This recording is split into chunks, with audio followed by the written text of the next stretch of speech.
이니의 성경 읽기. 오늘은 열왕기상 9장에서 11장까지의 말씀입니다. 9장. 솔로몬이 주님의 성전과 왕궁 짓는 일과 자기가 이루고 싶어한 모든 것을 끝마치니 주님께서는 기브온에서 나타나신 것과 같이 두 번째로 솔로몬에게 나타나셔서 그에게 말씀하셨다. 내가 나에게 한 기도와 간구를 내가 들었다. 그러므로 나는 내가 내 이름을 영원토록 기리려고 지은 이 성전을 거룩하게 구별하였다. 따라서 내 눈길과 마음이 항상 이곳에 있을 것이다. 너는 내 앞에서 내 아버지 다윗처럼 살아라. 그리하여 내가 네게 명한 것을 실천하고 내가 네게 준 율례와 규례를 온전한 마음으로 올바르게 지켜라. 그리하면 내가 내 아버지 다윗에게 이스라엘의 왕좌에 앉을 사람이 그에게서 끊어지지 아니할 것이라고 약속한 대로 이스라엘을 다스릴 내 왕좌를 영원히 지켜주겠다. 그러나 너와 네 자손이 나를 따르지 아니하고 등을 돌리거나 내가 네게 일러준 내 계명과 율례를 지키지 아니하고 곁길로 나아가서 다른 신들을 섬겨 그들을 숭배하면 나는 내가 준 그 땅에서 이스라엘을 끊어버릴 것이고 내 이름을 기리도록 거룩하게 구별한 성전을 외면하겠다. 그러면 이스라엘은 모든 민족 사이에서 한낱 속담거리가 되고 웃음거리가 되고 말 것이다. 이 성전이 한때 아무리 존귀하게 여김을 받았다고 하더라도 이곳을 지나가는 사람마다 놀랄 것이고 어찌하여 주님께서 이 땅과 이 성전을 이렇게 되게 하셨을까 하고 탄식할 것이다.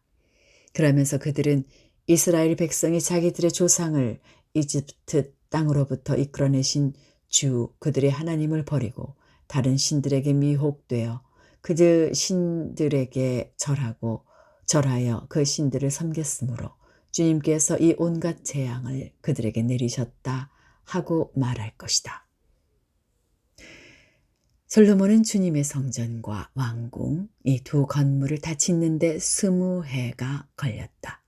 두로의 히람 왕이 백향목과 잣나무와 금을 솔로몬이 원하는 대로 모두 보내왔으므로 솔로몬 왕은 갈릴리 땅에 있는 성읍 20개를 히람에게 주었다. 히람이 두로에서부터 와서 솔로몬이 그에게 준 성읍을 보았는데 그 성들이 마음에 차지 않아서 나의 형제여, 그대가 나에게 준 성읍들이 겨우 이런 것들이요? 하고 말하였다. 그래서 오늘날까지 그곳을 가불의 땅이라고 한다. 사실 이 일이 있기 전에 히람이 솔로몬 왕에게 보낸 금액은 금 120달란트나 되었다. 솔로몬 왕이 강제 노역군을 동원할 수밖에 없었던 까닭은 주님의 성전과 자기의 궁전과 밀로 궁과 예루살렘 성벽을 쌓고 하솔과 무기또와 게셀의 성을 재건하는 데 필요하였기 때문이다. 이집트 왕 바로가 올라와서 게셀을 점령하여 불로 태워버린 일이 있었다. 그는 그 성 안에 살고 있는 가나안 사람들을 살해하고 그 성을 솔로몬의 아내가 된 자기의 딸에게 결혼 지참금으로 주었다. 그래서 솔로몬은 게셀을 재건하였다. 솔로몬은 강제 노역군을 동원하여서 낮은 지대에 있는 베토론을 재건하였다. 또 바알랏과 유다 광야에 있는 다드모를 세웠다. 그리고 솔로몬은 자기에게 속한 모든 양곡 저장 성읍들과 병거 주둔 성읍들과 기병 주둔 성읍들을 세웠다. 그래서 솔로몬은 예루살렘과 레바논과 그가 다스리는 모든 지역 안에 그가 계획한 것을 다 만들었다.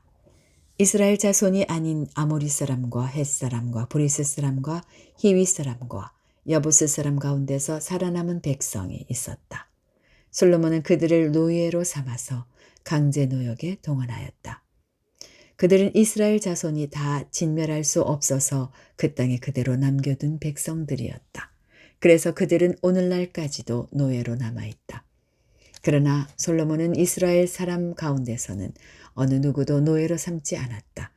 이스라엘 사람은 군인 신하, 군사령관, 관리병거대 지휘관, 기병대원이 되었다.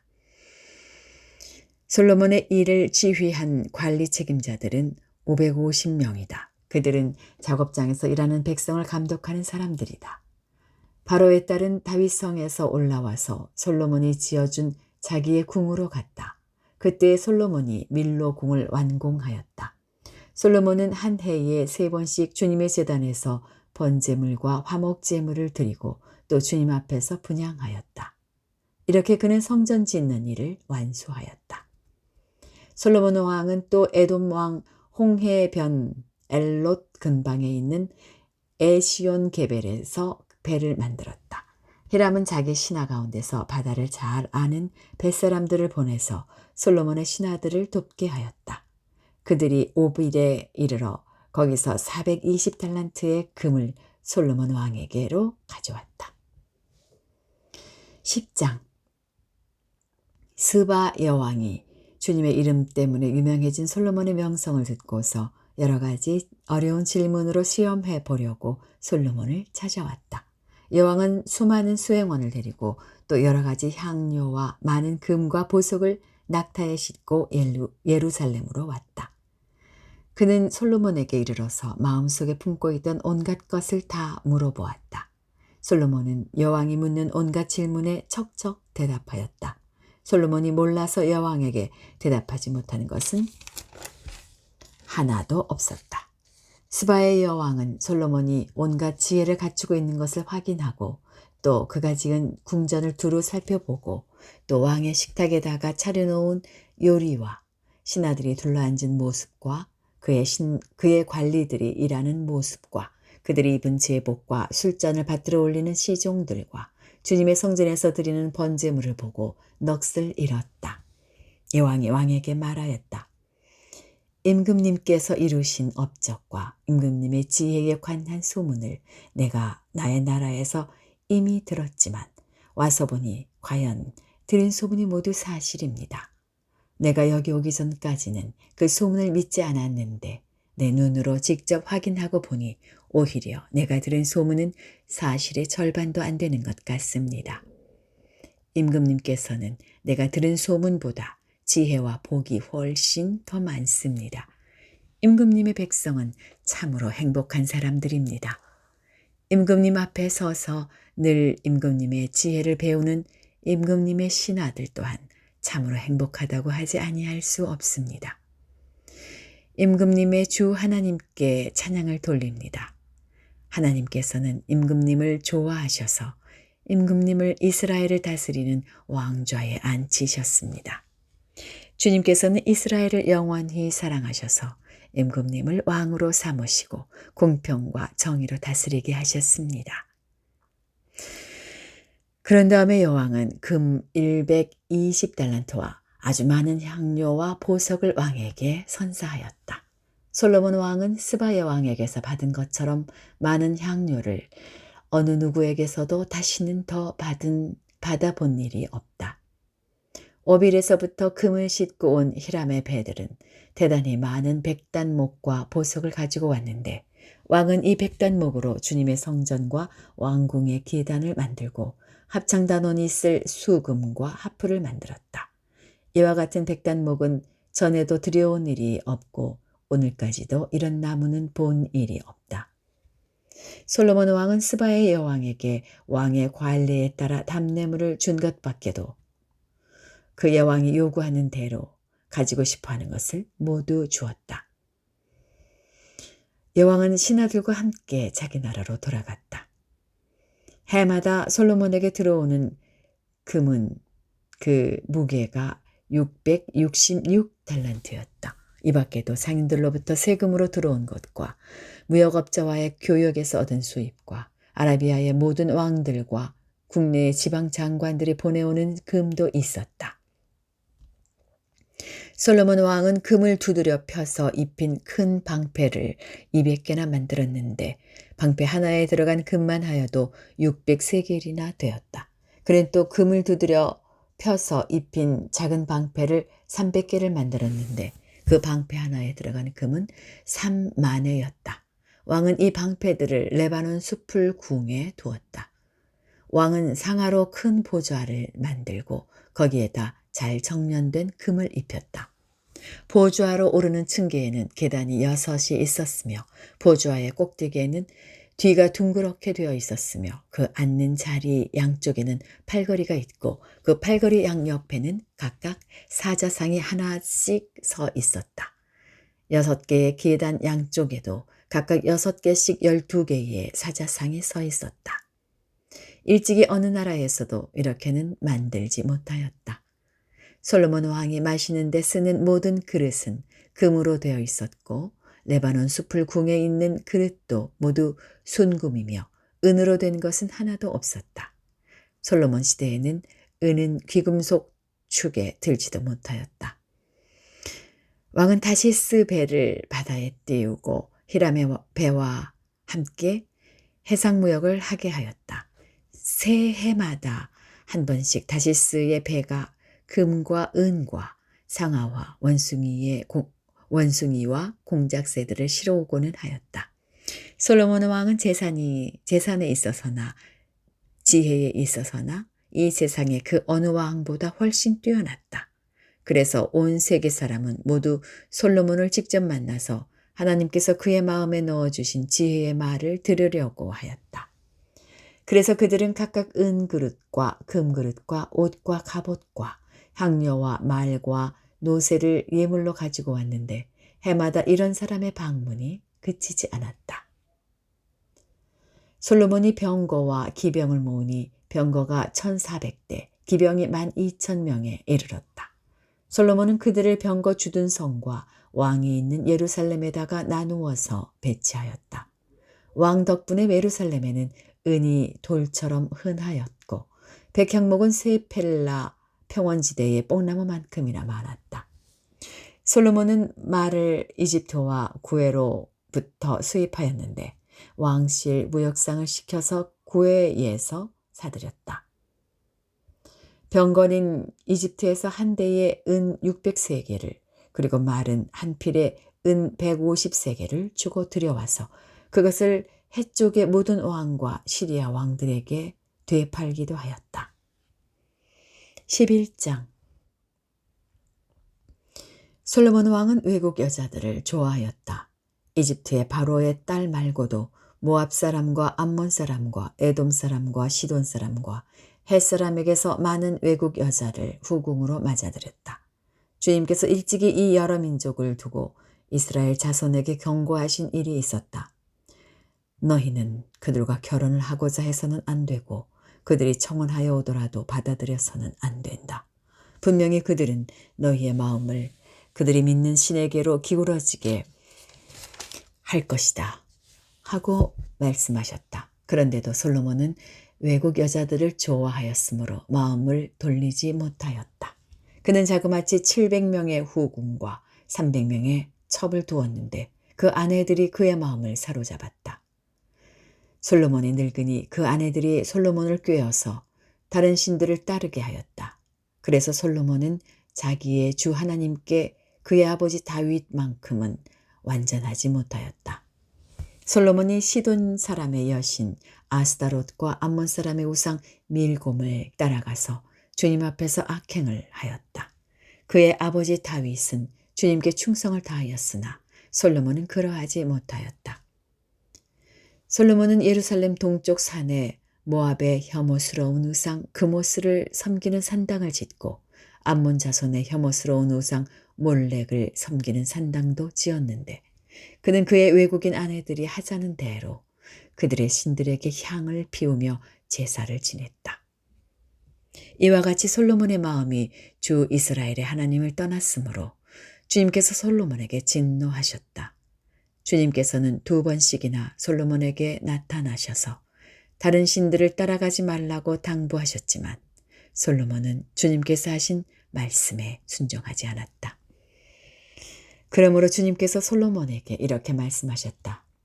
네가 하는 일을 하였고 네가 이러한 일을 하였고 내 언약과 내가 너에게 명령한 내 법규를 지키지 아니하였으니 내가 반드시 네게서 왕국을 떼어서 내 신하에게 주겠다.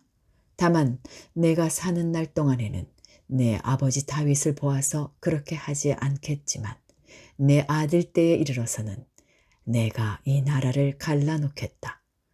그러나 이 나라를 갈라서 다 남에게 내주지는 않고 나의 종 다윗과 내가 선택한 예루살렘을 생각해서 한 지파만은 내 아들에게 주겠다. 이렇게 해서 주님께서는 에돔 출신으로 에돔에 살고 있는 왕손 하닷을 일으키셔서 솔로몬의 대적이 되게 하셨다. 전에 다윗이 에돔에 있을 때에 군사령관 요압 장군이 살해당한 사람들을 묻으려고 그곳으로 내려갔다가 에돔에 있는 모든 남자를 다 쳐 죽인 일이 있다.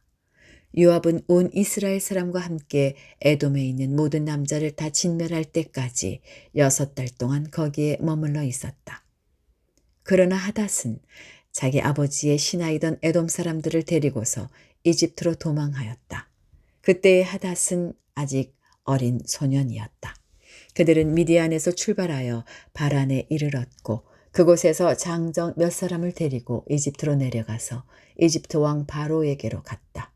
이집트 왕 바로는 그에게 집과 얼마만큼의 음식을 내주고 땅도 주었다. 하닷이 바로의 눈에 들었으므로 바로는 자기의 처제 곧 다브네스 왕비의 동생과 하닷을 결혼하게 하였다. 다브네스의 동생은 아들 그누밧을 낳았는데 다브네스는 그를 바로의 궁 안에서 양육하였으므로 그누밧은 바로의 궁에서 바로의 아들들과 함께 자랐다. 그 뒤에 하닷은 다윗과 군사령관 요압 장군이 죽었다는 것을 이집트에서 듣고서 고국 땅으로 돌아가게 허락해달라고 바로에게 요청하였다. 그러자 바로는 그에게 나와 함께 있는 것이 무엇이 부족해서 그렇게도 고국으로 가려고만 하오 하면서 말렸다. 그러나 하닷은 부족한 것은 아무것도 없지만 보내달라고 간청하였다. 하나님께서는 솔로몬의 또 다른 대적자로서 엘리아다의 아들 르손을 일으키셨다. 그는 자기가 섬기던 소바왕 하닷 에셀에게서 도망한 사람이다. 다윗이 소바 사람들을 죽일 때에 그는 사람들을 모으고 그 모은 무리의 두목이 되어서 다마스쿠스로 가서 살다가 마침내 다마스쿠스를 다스리는 왕이 되었다. 르손은 솔로몬의 일생 동안에 이스라엘의 대적자가 되었다. 그렇지 않아도 솔로몬은 하닷에게 시달리고 있었는데 엎친 데 덮친 격으로 르손에게도 시달렸다. 르손은 시리아를 다스리는 왕이 되어서 계속하여 이스라엘을 괴롭혔다. 느밧의 아들 여로보암은 에브라임족의 스레다 사람으로서 한동안은 솔로몬의 신하였다. 이 사람까지도 솔로몬 왕에게 반기를 들어서 대적하였다. 그의 어머니는 과부 스루아이다. 그가 왕에게 반기를 든 사정은 이러하다. 솔로몬이 밀로를 건축하고 그의 아버지 다윗성에 갈라진 성벽 틈을 수리할 때이다. 그 사람 여로보암은 능력이 있는 용사였다. 솔로몬은 이 젊은이가 일처리 하는 것을 보고는 그에게 요셉 가문의 부역을 감독하게 하였다. 그 무렵에 여로보암이 예루살렘에서 나아오다가 길에서 실로의 아히야 예언자와 마주쳤다. 아히야는 새 옷을 걸치고 있었고 들에는 그들 둘만 있었는데 아히야는 그가 입고 있는 새 옷을 찢어서 12조각을 내고 여로보암에게 말하였다. 10조각은 그대가 가지십시오. 주 이스라엘의 하나님께서 그대에게 이렇게 말씀하셨습니다. 자, 내가 솔로몬의 왕국을 찢어서 10지파를 너에게 준다. 그리고 한 지파는 내 종 다윗을 생각해서 그리고 이스라엘의 모든 지파 가운데서 내가 선택한 성읍 예루살렘을 생각해서 솔로몬이 다스리도록 그대로 남겨둔다. 솔로몬은 나를 버리고 시돈 사람의 여신인 아스다롯과 모압의 신 그모스와 암몬 자손의 신 밀곰에게 절하며 그의 아버지 다윗과는 달리 내 앞에서 바르게 살지도 않고 법도와 율례를 지키지도 않았지만 내가 택한 나의 종 다윗이 내 명령과 법규를 지킨 것을 생각해서 솔로몬이 살아있는 동안에는 그 온 왕국을 그의 손에서 빼앗지 아니하고 그가 계속해서 통치하도록 할 것이다. 그렇지만 그의 아들 때에 가서는 내가 그 나라를 빼앗아서 그 가운데서 10지파를 너에게 주고 한 지파는 솔로몬의 아들에게 주어서 다스리게 할 것이다. 그러면 그가 내 이름을 기리도록 내가 선택한 도성 예루살렘에서 다스릴 것이고 내 종 다윗에게 준 불씨가 꺼지지 않을 것이다. 여로보암아, 내가 너를 이스라엘의 왕으로 삼겠다. 너는 네가 원하는 모든 지역을 다스릴 것이다. 네가 나의 종 다윗이 한 것과 같이 내가 명령한 모든 것을 따르고 내가 가르친 대로 살며 내 율례와 명령을 지켜서 내가 보는 앞에서 바르게 살면 내가 너와 함께 있을 것이며 내가 다윗 왕조를 견고하게 세운 것 같이 네 왕조도 견고하게 세워서 이스라엘을 너에게 맡기겠다. 솔로몬이 지은 죄 때문에 내가 다윗 자손에게 이러한 형벌을 줄 것이지만 항상 그러하지는 않을 것이다. 솔로몬이 여로보암을 죽이려고 하니 여로보암은 일어나서 이집트 왕 시삭에게로 도망하여 솔로몬이 죽을 때까지 이집트에 머물러 있었다. 솔로몬의 나머지 행적과 그가 한 모든 일과 그의 지혜는 모두 솔로몬 왕의 실록에 기록되어 있다. 솔로몬 왕은 예루살렘에서 40년 동안 온 이스라엘을 다스렸다. 솔로몬은 죽어서 그의 아버지 다윗의 성에 묻혔다. 그의 아들 르호보암이 그의 뒤를 이어 왕이 되었다. 여기까지입니다. 오늘도 평안하게 하루 보내시기 바랍니다.